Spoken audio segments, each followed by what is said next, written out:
Топ тема, добро вечер. Колку пратенички групи, толку анкетни комисии. Која е целта? Дали судско-обвинителскиот буџет е прашање на стандарди или на политичка волја? Овие се дел од клучните теми за кои што вечерва разговараме со пензионираниот универзитетски професор Бојче Давидковски. Добро вечер и добре дојдовте. Добро вечер. Професоре, судејќи по вашите последни реакции во парламентарната битка, кој прв ќе предложи каква анкетна комисија? Првите иницијативи се закочани, потоа на дополнети за сите досега несреќи. Според вашата оценка, партиите ја промашија суштината на овој инструмент, што налути дел од партиите? Мислам дека тотално парламентот, и позиција и опозиција, ја промашија работата. Прво, ајде да тргнеме поред. Прво, опозицијата ја промаши работата, бидејќи после настаните во Кочани, несреќата во Кочани, требаше во месец, два, три да бараат анкетна комисија, може да формираат анкетна комисија, а не да чекаат да почне судскиот процес. Тоа е веќе задоцната работа, веќе судот ја презема работата и нема што анкетна комисија парламентарците да расправаат. Второ, опозицијата на таа анкетна комисија сега ги налепи трите други настани што беа пред низа години, како што е во Бугарија сообраќајната несреќа, Ласкарци и модуларната болница во Тетово.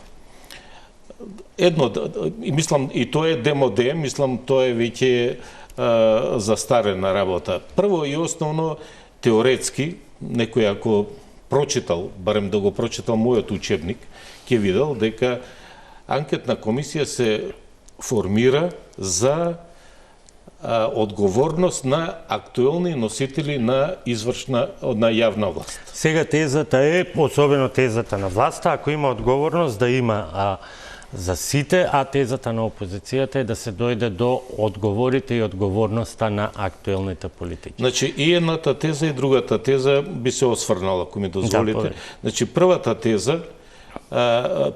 теза на тоа што било, тука имаме три правосилни пресуди. Тоа значи дека собранието не може и не смее да расправа за нешто што е рес јудиката, пресудена ствар. Имаме правосудни пресуди и за Тетово, болницата, и за Ласкарци, и за ова во Бугарија. Така што сега веќе парламентот сака да ги преиспитува пресудите на судската власт, што не е дозволено нигде во светот. Втората теза, дека сега сака да се преиспита ова што е за Кочани, исто е така за Доцнета, затоа што тоа се работи во моментот кога е насторена несреќата до 3-4-5 месеца до непочнувањето на судската власт, обвинителството, еве сега и судот закажа расправа, да расправаат. Нема што сега, мислам, нема никаква логика да парламентот да расправа, као што слуштав изјави од парламентарците, ние ќе испитаме, ќе сослушуваме на сведоци, на вештаци и така натаму, значи сака да биде полиција, обвинителство и суд, парламентот во случај кога веќе имаме актуелен судски процес. Тоа е директно мешање во судската власт. Ајде едно по едно, бидејќи има уште една иницијатива, тоа е иницијативата на Левица, односно на нивниот лидер, кој што најави посебна седница на посебната анкетна комисија за заштита на човековите права.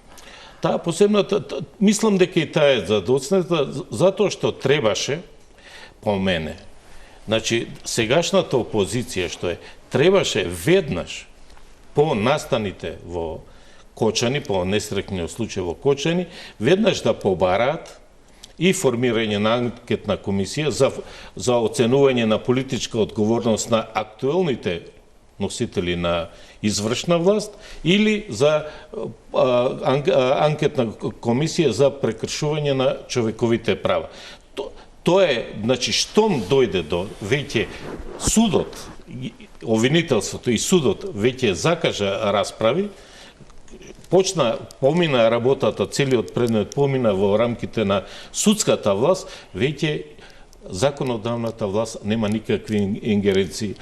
Јас истакнувам уште еднаш дека оваа работа Франција има решено во 1957 година со една ордонанса дека доколку се оцени дека има одредено прекршување и се формира анкетна комисија за некој носители на извршна власт. Доколку има кривично-правни елементи, тогаш таа комисија прекинува со својата работа. Или пак, ако веќе има кривично-правни аспекти, анкетна комисија не се формира. Пазете, ова е решено во 1957 година. Ние сега ова само правиме да го замајаме нашата јавност со тоа што, еве, кажеме парламентот нешто ќе работи, демек возот се движи, ние го љуљаме вагонот. Тоа нема никакви ефекти. А најболно е за фамилиите, за овие 63 починати, 200 и колку имаме повредени, затоа што веќе парламентот сега се става во улога они да оценуваат кој учествувал, кој не учествувал, а доколку имало причина и да се обвини дали некој актуелен носител на извршна власт, дали поранешен и така натака, обвинителството веќе има покренато, нели имаме 33-35 обвинети. Дали се тие вистинските или не си, судот ќе го каже тоа, а не политиката. Тоа е веќе проблемот кај нас, што ги мешаме лунчињата. Колку се мешаат сите инструменти со оглед на сите најави дека ќе се повикуваат, сослушуваат различни сведоци, колку анкетната комисија сега се меша со оној друг инструментот по ново време, надзорната расправа, и особено колку сите се повикуваат и на условно, ајде да кажеме, востановена пракса, затоа што се сеќаваме на анкетната комисија за онкологија, каде што исто така беа повикувани и се утврдуваше одговорност на политичка одговорност на поранешни политичари. Прва анкетна комисија, ако земете согласно уставот, кај нас уставот никој не го гледа. Ако барате политичка одговорност се бара на актуелни носители на политичка власт. Тоа е преку пратенички прашања, интерпелација, анкетни комисии и поставување на прашања за одговорност на влада. Тоа е таа уставна надлежност на собранието за политички надзор, меѓутоа се однесува на актуелни функционери. Ама тоа е само за актуелните функционери. Ние сега тука ги мешаме лончињата. Сега ние бараме за нешто што веќе е утврдено. Секаде во демократските земји судската власт е коректив на извршната власт. Мислам во правите демократи, сега ние дали сме права демократија, ќе покаже времето, очигледно не сме. Но сега штом судската власт ја зема да одлучува за повредите, веќе законодавната власт не може да се бара политичка одговорност во смисла што каде што судската обвинителството утврдил обвинителен преглед, утврдил колку се одговорни и да се заврши таа работа, а не што имавме, еве и вчера имавме некои реакции на дел... Да, велат дека грешите. Бившиот министер за внатрешни работи, на ова ја што вчера на вашата телевизија дадов изјава, дека, вика, судскиот процес може да трае 5 години и 100 години да трае. Не може парламентот судски да одлучува, да го осудува некој актуелен сега политички функционер. Тоа требало парламентот, односно опозицијата, да го направи до покренувањето на судската постапка од страна на обвинителството. Со тоа веќе нема што парламентот да се меша во определување на одговорност, дали на носители на политичка власт или конкретно на други чинители.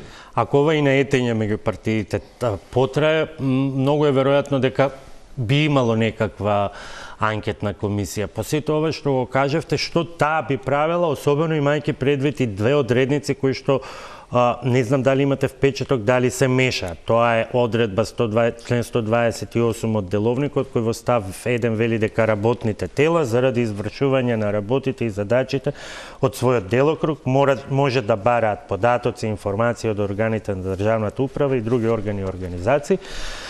Но потоа доаѓа еден друг член кој што прецизно вели, член 130, работните тела не можат да имаат истражни и други судски функции.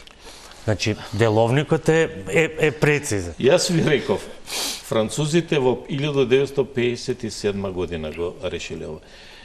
Доколку се сакаше и се имаше волја, нашиот парламент ја преспа, условно речено, комплет сите 120 парламентарци ја преспа трагедијата во Коча. Тоа е факт. Ја преспа. Остана, ништо не реагираше парламентот. Сите реагира, парламентот наш дури немаше никаква ни седница. Барем една комеморативна седница да има. И сега, постфактум, кога веќе обвинителството покрена обвинение, кога веќе имаме почна судскиот процес, сега ние на мртов германец ќе вадиме нож. Тоа веќе завршено. Нема што парламентот да одлучува. Тоа сакам да кажам. Да. Нема надлежност, веќе се работи за кривично правна одговорност. Нема тука политичката одговорност е секундарна. Кривично правната сега. Ако некој од носителите на извршната власт, некој министар или требало да одговара, најверојатно министерството требало да покрене обвинение против него. И или имало можности за интерпелација. Токму тоа е работата. За жал, ние секој пат постфактум, ние секој пат достиме и еве изминативе 35 години колку што имаме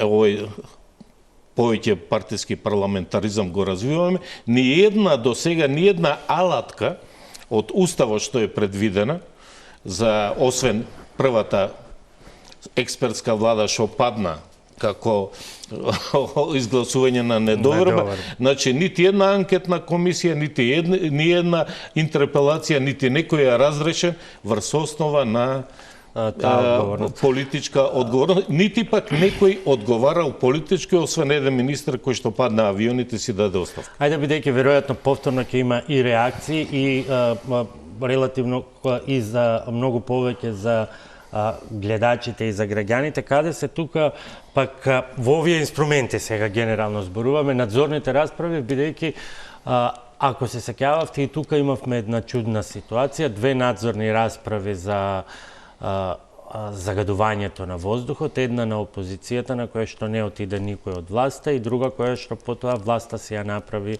сама, односно беше на иницијатива на владеачките партии од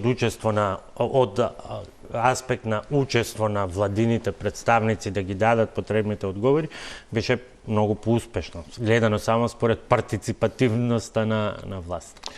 Видите, тие надзорни расправи за нешто што треба да биде, добро е што по некој случајност Врховниот суд ме повика и мене за утврдување на правно мислење, за загадувањето на воздухот, дека треба да одговараат и државните органи, највисоките органи, заради не носење на нормативни акти кои што се битни за спречување за загадувањето. И тогаш Врховниот суд зазема став дека Управниот суд треба да одлучува во случај кога имаме вакво прекршување. И добро е, прво Управниот суд одбиваше, но колку што разбрав пред месеци дена, веќе Управниот суд донесе одлука што ја осуди владата на Република Македонија дека не донела тие акти што се правилници и така натака, програми за национална програма за спречување на загадување и така натака, веќе се лоцира одговорноста на носителите на власта особено во рамките на извршната власт, бидејќи не ги преземале, не ги донеле оние нормативни, општи нормативни акти кои што се однесуваат за спречување на загадувањето и така натак. И сега, врз основа на таа пресуда на управниот суд, начално мислење. Имаме начално мислење на Врховниот суд. Сега Управниот суд донесе одлука и ја осуди владата. Сега доколку некој од тие 4.500 луѓе, за жал, што секоја година умираат у Македонија поради загаден воздух, може, по мене, да иде во граѓански суд да бара од владата надомесна штета, бидејќи не ги преземела мерките за заштита на своите граѓани во поглед на заштита на амбиенталниот воздух и така натак, и така заштита на воздух. Ние секоја година 4.500 граѓани ни умираат само ради тоа што нашите највисоки извршни органи не постапуваат и не се грижат за заштита на животот на своите граѓани. Кога сме веќе кај овие постапки, во екот на кризата со отпадот во Скопје, имаше и идеи, најави од дел од невладени организации, кои што, особено Сдруженијето на млади правници, дека преку управен приговор, управна жалба до соодветното јавно предпријатие ќе се обидат да ја разбудат таа одговорност, дека да, вие не сте испорачале соодветната услуга и соодветно на тоа треба да ги компензирате граѓани. Токму тоа е управен спор. Тоа ви кажам, тоа е правното мислење од Врховниот суд, дека граѓаните кои што се незадоволни од носителите на извршната власт, дали се влада, министерства, јавни предпријатија и така натака, доколку не имаат право на управниот суд да покренат спор за заштита на нивните права. Тоа се долги постапки. Ако вие сега, и вие, и јас, и сите бевме сведоци на тоа што се случуваше во Скопје. Ако вие не ја платите сметката, бидејќи плаќаме сите преку вода, а и да е посебна сметка, ако не ја платите, ќе ви дојдат извршителите. За да ја терате оваа постапка треба и многу време и многу знаење пред се. Прво да дадете, ајде условно, приговор, па тој да ви биде одбиен, па да не ви намалат од сметката, па после врз основа на тоа да отидете пред управен суд и може би таму некогаш некаде ќе го добиете спорот во меѓувреме, ако нема ваква бесплатна помош од некои невладени организации, би потрошили многу повеќе пари. Значи треба да сте или ентузијаст, или да ви е тоа. Има уште една алатка по новиот закон за управна постапка, донесен 2015, се применува од 2016, доколку странката не е задоволна од квалитетот на услугите што ги пружаат на овие предпријатија кои што вршат јавни служби, например топлификација, вода, нечини водата, струјата, јачината на струјата, телефонијава, дали покрива целата, да може до регулаторот да поднесат приговор. Ако регулаторот го одбие приговорот, може на управен суд исто така да бара заштита за повреда од квалитетот на услугите што ги прушаат овие служби кои што се од општ интерес, односно од јавен карактер. За жал, многу ретко се применува. Од една страна можда и граѓаните не се запознати со овие новини, а од друга страна и регулаторите многу ретко се осврнуваат на барањата на граѓаните ради квалитетот. Тие се токму ради медијатор помеѓу граѓаните и оној што испорачува јавната услуга, но за жал секој пат се на страната. Вие знаете, имаме регулатори само кога треба нова цена на бензини, нова цена на струја, на вода и али квалитетот што ги пружаат овие јавни служби во главном останува непокриен. Делумно посредува при проблемите околу сметките, но главно околу така наречените паушални сметки кои што се добиваат.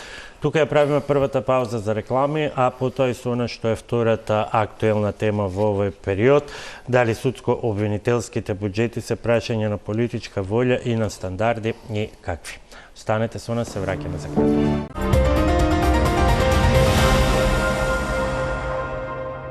Професоре, пред да продолжиме околу наддавањата и лицитациите, што се треба да добие судството и обвинителството, предлагам да ја слушнеме последната во низот изјави на премиерот Христијан Мицкоски од вчерашната пресконференција во власт.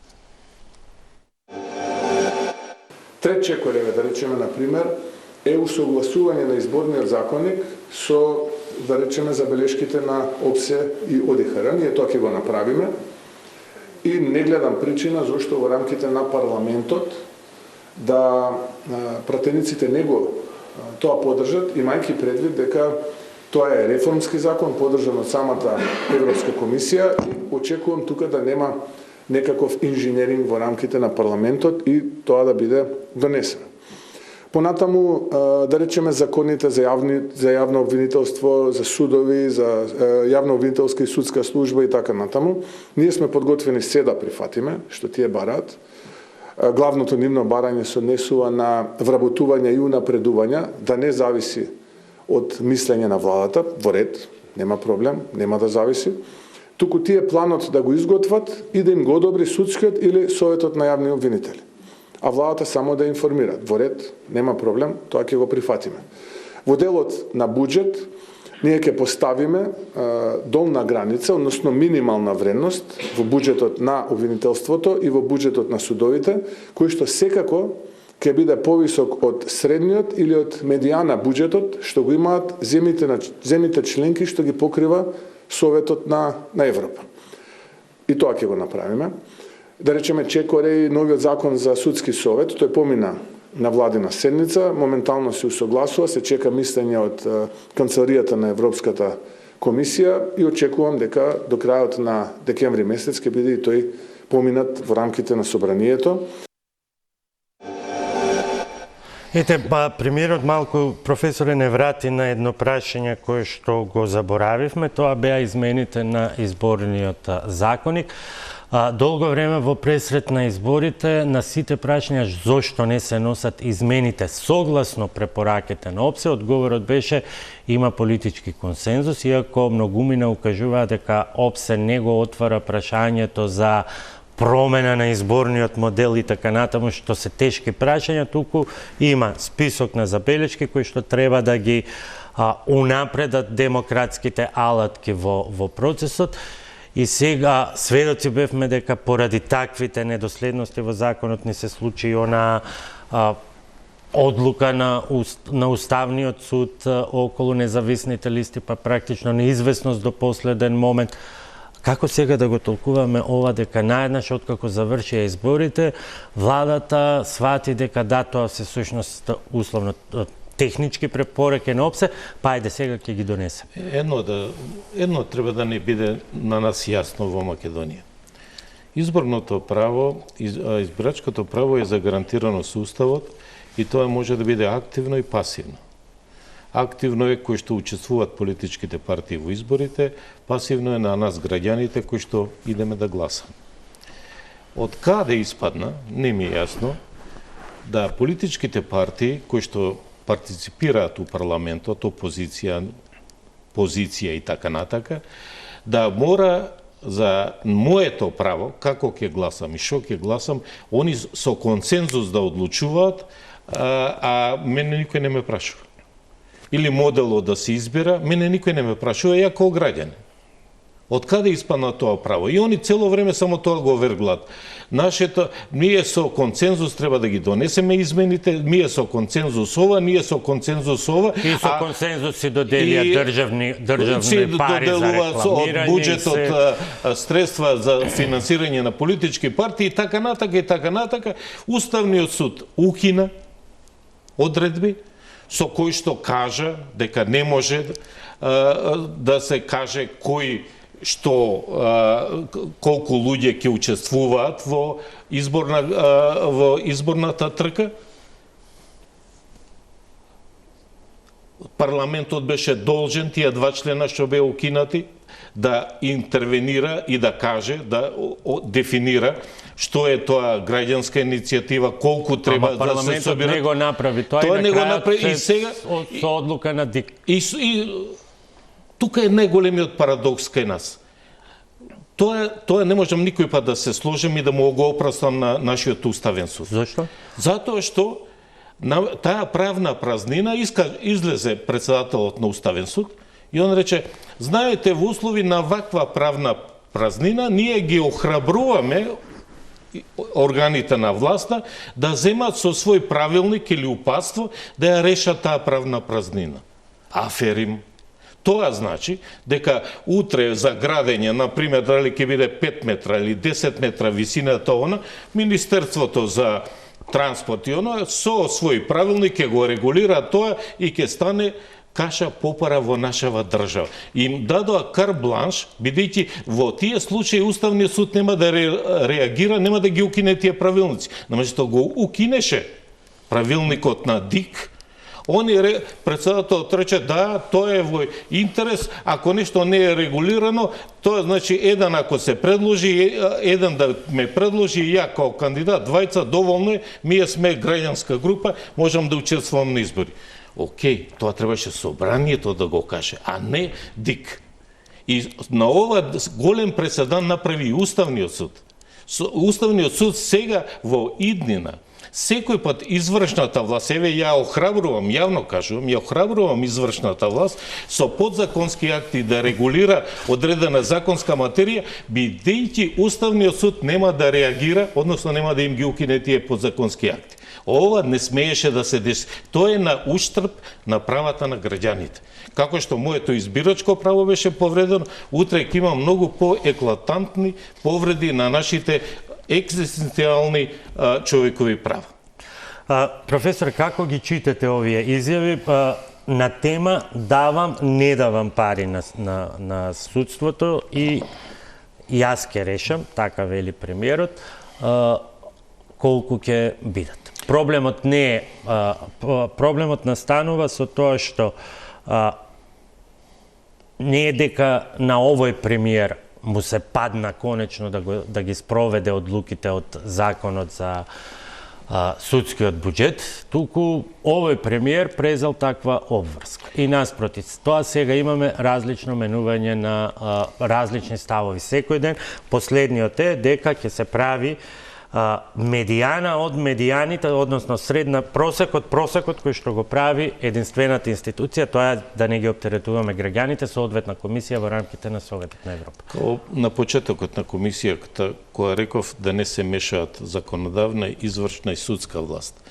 Исто тоа сега треба да само се прецизира. Ако постојат европски стандарди, дека 0,5% од буџетот треба да иде за судската власт и за обвинителската служба и така над. Ако тоа е процент, тој процент од буџетот да се одели, еве сега како што има процент 5% од буџетот да иде за НАТО, така и овој да се определи тој буџет, ако е тоа стандард, да се определи, да им се даде на судската, односно на обвинителската власт, и да се остават по мене, треба да се остават да земат да се регулираат. Ама професоре, но повторувам, ако имаме ние 0,2%, као што мислам 2%, ако имаме 0, близко е до 3. 0,3.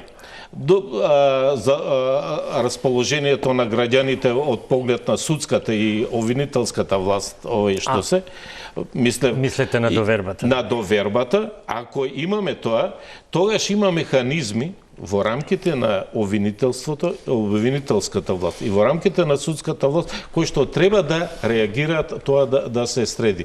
Вака извршната власт мислам дека не треба на овој начин да влие. Дајте, ако се стандардите, оставите ги тие стандарди, нека се применуваат стандардите, а они сами, ако не се кадарни, одма резултатите ќе се видат. Дали можат да спроведат тоа или не можат да спроведат. Како да се врати дискусијата на таа тема кога сега? Популарниот наратив е не давам на тие и тие такви судии, не давам заради таквите и таквите обвинители кои што го урнисуваат угледот. Ние не можеме сега да се докажуваме дека тоа се принципи и стандарди или тешко тоа се докажува дека тоа се принципи и стандарди воведени во законите уште во 2010 година донесени, кои што ги донела исто така влада на ВМРО ДПМН, базирани на европските стандарди, дека во самите документи на владата е напишано дека обврската да се бара одобрение од Министерството за финансии за прераспределба на буџетот и вработување во судството и обвинителството ја подкопува независноста на судството, дека ќе се работи тоа да се укине и се е тоа запишано во документ на владата. Сето тоа го има во принципите како ќе работат тие, како ќе се делат тие пари внатре во рамките на судскиот буџет се утврдени во закон, но сето тоа пред јавноста се представува со една вешта пиар стратегија како нешто што е наметнато од надвор или како нешто екстра што го бараат судиите. Па денеска слушаме добро, еве ние ќе бидеме добри и тоа ќе им го дадеме. Добро, еве ние ќе се откажеме и нема да ги контролираме вработувањето, односно за секој дактилограф или стручен соработник во судството нема да се чека подпис од министерот за финансии, кој да е. Кај нас стана дел од македонскиот фолклор од 91 година до сега, дека секој носител кој дојде на власт сака да ја контролира, мислам, извршната власт што ја има, сака да ја контролира судската власт. И секој пат судската власт, особено јавно обвинителската власт, особено како дојде нова влада, си ставаат обвинители. Имавме ми еден обвинител покојни, кој што рече јас сум последна будала што сум се нафатил да бидам обвинител и така натака. Тоа е дел од нашиот фолклор. Тоа нас Европа стално ни го кажува во извештаите. Не случајно тоа нас не ти кажа дека извршната власт се меша во рамките на судската власт и во јавнообвинителската власт. Ама ние сметаме дека мешањето го испоистоветивме само со делот на тефтерчињата. Да. Другиот дел кој што се однесува на финансиска независност, институционални капацитети и така натаму, тоа како да не влегува во тој пакет. Кај нас тоа станува, јас ги гледам, например, не дај Боже, кога председателот на државата, ако не е од иста провиненција со владата, тогаш буџетот му е тенок да не знам до каде. Да преживе. Да преживе. Истото се однесува и на ако обвинителот не е од таа провиненција, не е поставен од актуелната власт, тогаш средствата од буџетот, затоа реков, ако имаме стандарди, ако треба 0,5% од буџетот да се даде на обвинителската власт, треба да се даде. Они нека располагат. А ако они грешат, има обвинителски совет, еве сега се спремаат законите. Наместо овие анкетни комисии што ги прават, сакаат до април месец да расправаат, да изиграваат јавни обвинители, нека седнат сите овие закони кои што Европа ни ги наложи и кај што се кажува дека се готови. Еве до јануар, февруар, нека се донесат сите овие реформски закони. Ветувањето е, професоре, дека ќе бидат за останатите обврски до јуни, ќе бидат донесени, изгласани до крајот на декември. Очекувате дека дури 5 суштински закони ќе бидат донесени или изгласани? Еве нека се изгласа до крај на јануар. Февруар, до крај на февруар да се изгласаат. Тоа се реформски закони кои што до година на извештаат, ако не ги изгласаме, Европа повторно негативен извештај ќе не пише. Дајте тие закони да ги донесеме и да ги оставиме да видиме.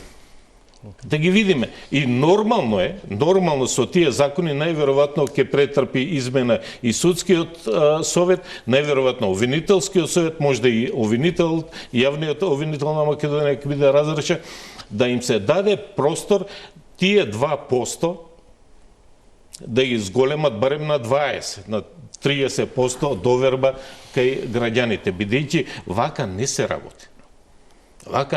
А парламентот да земе да работи терцијални работи, по мене, анкетна, тоа се битни работи, ама ако беше на време, а сега постфактум да се расправа за нешто, мислам дека парламентот треба во овој да се исцрпува својот капацитет во поглед на носење на овие закони. Што е покоректно во овој момент да се каже Да, така сме ветиле, но лоша е ситуацијата, нема доволно пари, или пак, ако се има простор да се напуштат тие стандарди, кои што пак ќе подсетам, напишани се во закон од пред 15 години,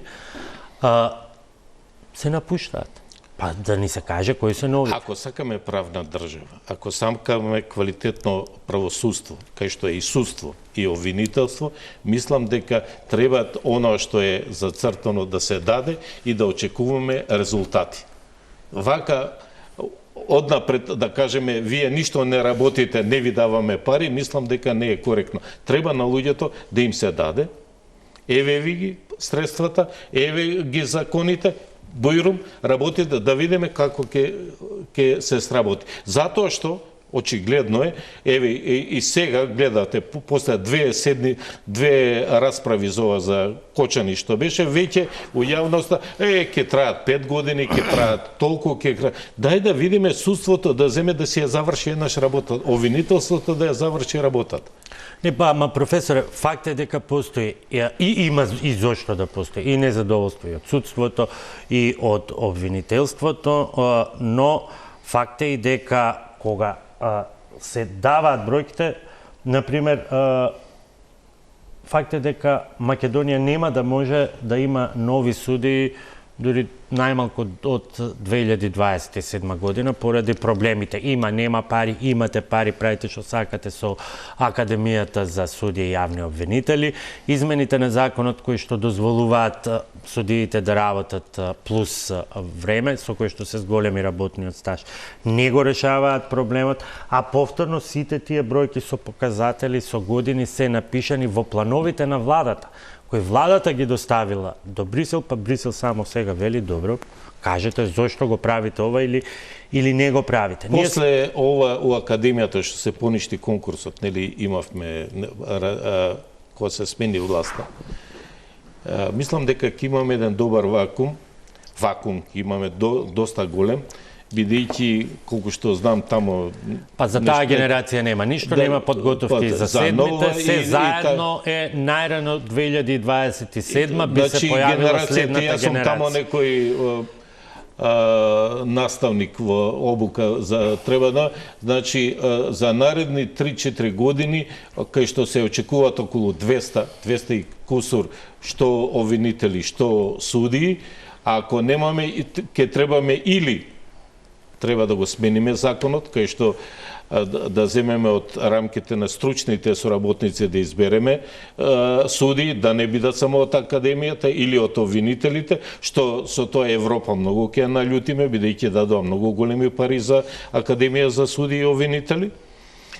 Бидејќи имаше обиди до душа, но тоа не успеа, бидејќи Европа рекоа ви дадовме пари, сега тоа што ние не знаеме да кога не е Академијата, видовме дека ви играате втерчињата, сега ќе биде само Академијата.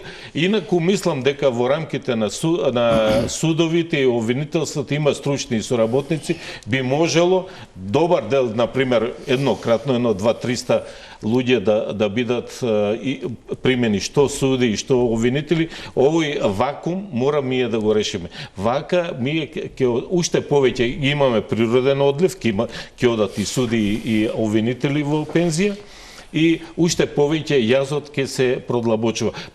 Особено што судската и јавно обвинителската служба исто се кубурат со кадри, така што мислам, ако очекуваме правна држава, ако очекуваме квалитетни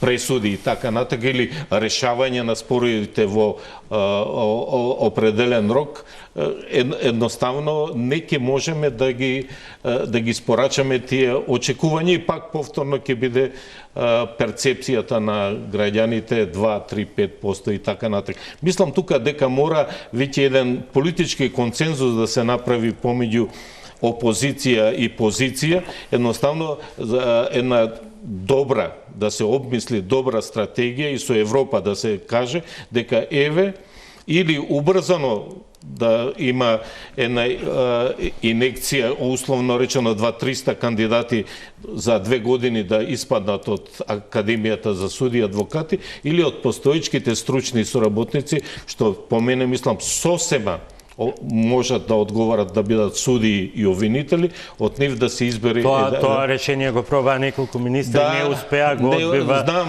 Европа реагира... Колку во таа слика, бидејќи, да, пак ќе речем, има многу оправдани причини за таа перцепција кон судството, се заборава фактот дека можеби на нас проблемот ни е малку поголем. Бидејќи со односот на членовите на судски совет, например, е 8:5. 8 во корис на судии кои што произлегуваат од фелата. Само 5 се тие делегираните, односно избраните од парламентот. Кај тие 5, сметате ли дека сега се пропушта шансата да се покаже едно ново светло? На што мислам? Мислам на одлуката, не знам колку како професор по уставно право може да си ја дозволи, одлуката на председателката Силјановска-Давкова, и јас не предлагам 2 нови члена. Тоа мислам дека председателката или мојата поранешна колешка, она мислам дека она не требаше таква одлука да даде, затоа што она ја даде во конотација, бидејќи се уште ке нас, знаете, рече ке го чекам новиот закон, а професорката Гордана Силјановска веројатно многу добро знае што е тоа истакнат правник. Токму тоа тоа е првата забелешка. Второто е, токму со овие двајца, избрани од оваа власт, предложени од оваа власт, според нови критериуми, од новата председателка, може да го дадат и пред јавноста таа тежина на вагата, да видиме еден поинаков квалитет. Па, мислам дека она има простор и може, например, она да го дефинира, иако тоа истакнат правник, по одбирањето на двајца кандидати, да каже, според мене, као професор по уставно право, долгогодишен професор на правниот факултет, овие ги исполнуваат критериумите да бидат истакнат правник и да бидат членови на судскиот совет, без разлика политичката партија што и ги наметнува кандидатите. Ние знаеме како иде таа работа. Но истото тоа, јас на пример може да ја повикам и мојата колешка Силјановска као професорка, а не као председателка, да им укаже дека ова циркозијада со анкетниве комисии дека треба да престане. Она е професор по уставно право. Она ја мислам дека е повикана и она треба да каже. Да каже, слушајте луѓе, анкетна комисија за бивши пред 15-20 години, анкетна комисија има за актуелни носители на извршна власт се прави. Зошто она тоа да не го каже? Као председател на држава не. Кажувам како експерт, кој што многу е ценам, ми била толку 40 години сме го делеле, што се вели истиот леп сме јале, зошто она тоа да не се обважи и да го каже. И како професорка таа најави дека ќе се обраќа во собранието не само еднаш годишно, туку секогаш кога ќе почувствува дека... И ова за истакнат правник, она нека предложи двајца понезе, кои што бивши студенти, кои што јас, например, можам да кажем веднаш 20, 10, 15 и мои студенти кои што биле брилјантни и да кажем дека се ова истакнати правници по мене. Ја тоа можам да го кажем и да се предложи. А не да ми каже политичка партија стави го овој, стави го оној што лепел плакати, не. Овие ќе бидат истакнати правници кои што да бидат да учествуваат. И тука, и без разлика дали законот е донесен или не, може тоа да го направи. Мислам дека нема никаква пречка. И така би требало да се однесуваме веќе во иднина. Да земеме мерит системот, квалитетот, да земеме да го пропагираме и да го истакнуваме квалитетот, а не да идеме на квантитет или на партиски или на некој други. Поготово, пазите, зборуваме за судска власт. Кај што судската, на пример, Уставен суд, имаме еден судија не фали, може да некој ќе дати у пензија, колку што знам после нова година и он. Уставниот суд не смее да остане како што долго се случуваше. Не е екипиран, како што беше со 5 суди што работи, не е екипиран. Тоа мора да се дали се тие од делот од собранието или од председателот предлози, не знам како се избира, али во секој случај тоа треба да бидат навистина луѓе со интегритет кои што може да ја повлечат судската власт и да допринесат за владење на правото, она што се колнеме сите. За мерит системот и колку тој се применува во администрацијата и што во тој поглед ќе значат законите усвоени летото, кога многу малку внимававме на нив во времето кое што ни преостанува до крај.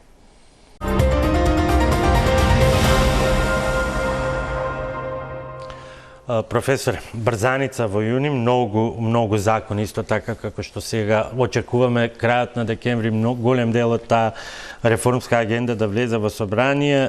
Истото се случи и во јуни, па помина оние долго најавувани закон за вработени во јавниот сектор, за административните служби. Изменет беше законот за инспекцијски надзор и законот за стручно усовршување и обука на административните службеници. Што се однесува до закони во однос на администрацијата, мислам дека преостанува уште законот за висока раководна служба, измени на зороду и надвор од ова имаме обврска за нов закон за државните предпријатија. Тука треба да влезат секаде, бидејќи сега е тоа по повеќе закони, дел со трговски друштва, дел со други закони. За јавни предпријатија и за трговски друштва во државна собственост. И колку овие 3-4 закони кои што веќе се донесени и овие што се најавуваат, ја оправдуваат оценката од ресорниот министер кој рече дека се историски веќе го трасираат патот за она што со години зборуваме професионална администрација. Па мислам дека формално правно сега. Да. Законите ги задоволуваат европските стандарди и овие 4 закона се инспекцијски надзор, бидејќи се укина инспекцијскиот совет, орган кој што немаше потреба да постои, али за овие веќе се профилира мерит системот, се ограничуваат правата при избор на министерот да мора од кандидатите да биде избран и така натака. Агенцијата за администрација веќе е во рамките на Министерството за јавна администрација, кој што исклучува само за државните службеници, не за сите јавни, значи од прилика за 18.000 ќе биде надлежна, а не да 150.000.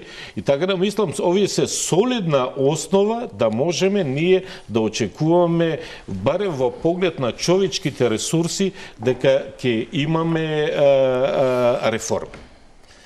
По мене најбитен овој што е законот за висока административна служба, тој закон ние на еден или на друг начин странците го форсираат тој закон. Јас сум скептик да тој закон, бидејќи ние имаме веќе овие законите, секој кој што може да биде директор на управа, директор на јавно предпријатие, на јавна установа, тоа што не го почитуваме, тоа е друга работа. Па добро, ние ставаме веде. Секогаш странците кога гледаат дека нешто се случува, се обидуваат тоа да биде посебно регулирано, бидејќи ние можеме да имаме ама имаше и 10 години веде директор, никогаш нема да распишеме јавен оглас. Европска унија ни даде, имавме на расправа во собрание пред 4-5 години една верзија каде што собранието ќе бира комисијата да ги врши комисија која што ќе врши избор на високо раководна законодавна власт која што треба да врши контрола на извршна власт да ја бира комисијата. Тоа е, мислам,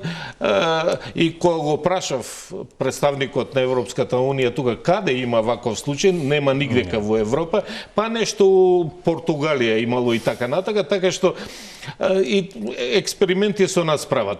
Значи, ние имаме и постоечките закони се добри. Кај нас се знае дека може ВД да биде 6 месеци. После 6 месеци и конкурс, кој не ги исполнува услови, кај нас 5 години стои ВД. И па како тоа тука да се стави крај, бидејќи можеме, но да почитуваме закон. Зашто да не се почитува закон? Еве, сега на градот ги ставија сите нови директори. За 6 месеца, ако не ги исполнува условите од закон, нема TOEFL, не знае ова, нема високо образование, не знае ова, едноставно конкурс ќе има. Оној кој што ги исполнува условите ќе биде избран. Ќе склучиш менаџерски договор и тој ќе биде у јавно предпријатие. Мислите дека ќе има конкурс или ставија ВД затоа што не е завршен? А они затоа нема конкурс. Не е завршен коалицијскиот договор. Они затоа ми нема конкурс, бидејќи нонстоп само ги продолжуваат ВД. И имаме на пример, имавме по 5-6 години да биде едно исто лице ВД, што е спротивно. Значи имаме закон, ама никој не го почитува законот. Значи во овој дел, во поглед на човечките ресурси, ова се солидна основа за да можеме да очекуваме дека да се почне реформа. Што правиме со политичката интервенција? Ние не можеме да се договориме до кое ниво ќе бидат политички назначувања. И од тука, не можејќи да гледаат по сите наши закони и како тоа ги изигруваме, странците се обидуваат да ни дадат некакви, какви што вие велите, несправедливи хибрид решенија. Значи, ние законите почнавме да ги овие закони што е за државни службеници, бидејќи ја учествував од 2000-та на првиот закон. Почнавме 2006-та и после да еклатантно да ги прекршуваме. Што правевме? 3.500 високи службеници, раководител на сектор, раководител на одделение, така. Ние како се менува власта, ние така ги менувавме со една наша балканска измишлјотина, со менување на систематизациите. Од раководител на евроинтеграција во раководител за хармонизација со европското законодавство. Го смениме насловот на секторот и го ставаме новиот, а овој го деградираме доле. Тоа веќе по овие закони не може да се разбере. Ова не може, се по овие закони не може. По мене највистинска реформа е Зороду, ако ние успееме, Зороду, да направиме функционална анализа, да земеме да видиме оно што имаме дуплирање, триплирање на надлежности помеѓу министерствата, да кажеме ова министерство е надлежно за ова, ние да земеме да лоцираме утре одговорноста. Видите сега за Кочани, 10 органи надлежни за контрола, за и така на. Еден ќе биде орган надлежен за целата работа. И еден со друг не комуницира. И еден утре да му бараме одговорност. Ако го изфилтрираме Зороду, ние од 1300 и колку имаме органи, ние ќе се сведеме сигурно на околу 800 органи. Тоа е едно. Второ, ќе земеме вистинските надлежности, да ја лоцираме одговорноста на оние кои што се навистина надлежни за таа работа. Ако тоа не го направиме, а тоа е вражија работа, најтешка работа која што треба да се направи. Но, ако се отвори Зороду, ја мислам дека можеме да очекуваме во поглед. Затоа и Европската Унија во овој извештај, во поглед на јавната администрација е најблага. Кажа дека барем формално и таму посочува дека клучот ќе биде во Зороду. Ви благодарам што вечерва бевте гостин во Топ тема. Благодарам што ме поканивте. Вам, почитувани, ви благодарам за вниманието. Останете со Телма.